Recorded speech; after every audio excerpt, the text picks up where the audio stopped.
What does Dharma mean? You say Dharma talk. What is Dharma? Dharma, so in Buddhism, there's 3 gems. There's the Buddha, the Dharma, and the Sangha. Mm-hmm. Phil for you. So the Buddha is not Shakyamuni Buddha of 2,600 years ago, but Buddha means enlightened one, awakened one, the one who is awakened. So there's thousands, you're a Buddha. I'm a Buddha. There you go. Yeah. So, but the Buddha is usually is the teacher. The Dharma is the Buddha's teachings. If it's spelled with a capital D, capital Dharma, then it's the Buddha's teachings. If it's spelled with a little d, Dharma, then it's the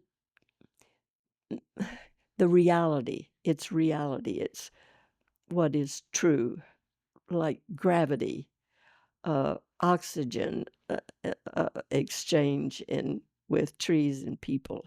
It's so that everything can be a teaching, right? So this lovely fire in the fireplace can be a teaching, and the trees are teachings, the rivers are teachings. So Dharma means teaching, either from the Buddha or from everybody else. You're teaching me, I'm teaching you. And then the Sangha is the community that enjoys the Buddha and the teachings, the teacher and the teaching. And according to the Buddha and according to Thai, the Sangha is the most important part. It's the beloved community, as Martin Luther King said. It's where you really get the teachings from each other, from our sharing. It's really sweet. And you don't even have to say anything. You know, you can sit in silent meditation. This really happens. You sit still and you just feel good. You just feel I know that sounds kind of woo-woo, like, woo, the energy.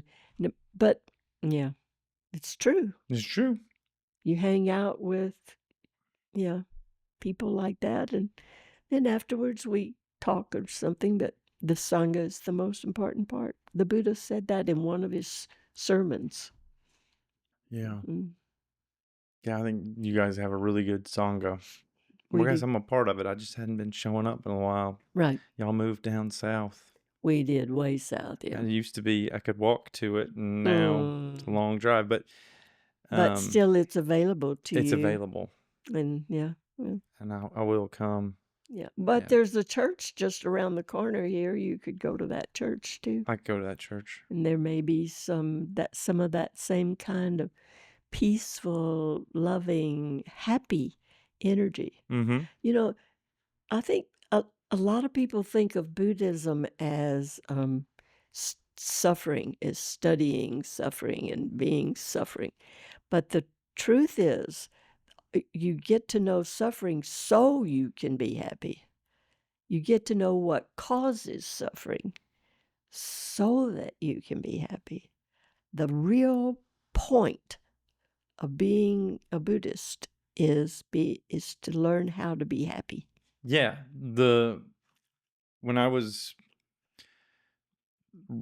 talking about this from a philosophic perspective through my philosophy book club, it seems like nihilism and Buddhism were really close. They're really comparable, except for Buddhism had a purpose, and that was to free yourself from suffering. Right. Because they both believe in emptiness. They both think, when the absolute truth, they're similar. Right. But with Buddhism, there's a purpose. There's a drive. We want to free ourselves from suffering. Right. Which then influences a lot of different types of behaviors and compassion. So that we want to free ourselves from suffering so that we can be of some kind of use to other people. Yeah. So that I'm not causing suffering so much. I'm causing less suffering than I used to. Yeah. And I am. I recognize that. It takes time, but Yeah. yeah, so that you're causing joy. Right. Really, joy is the focus. Yeah.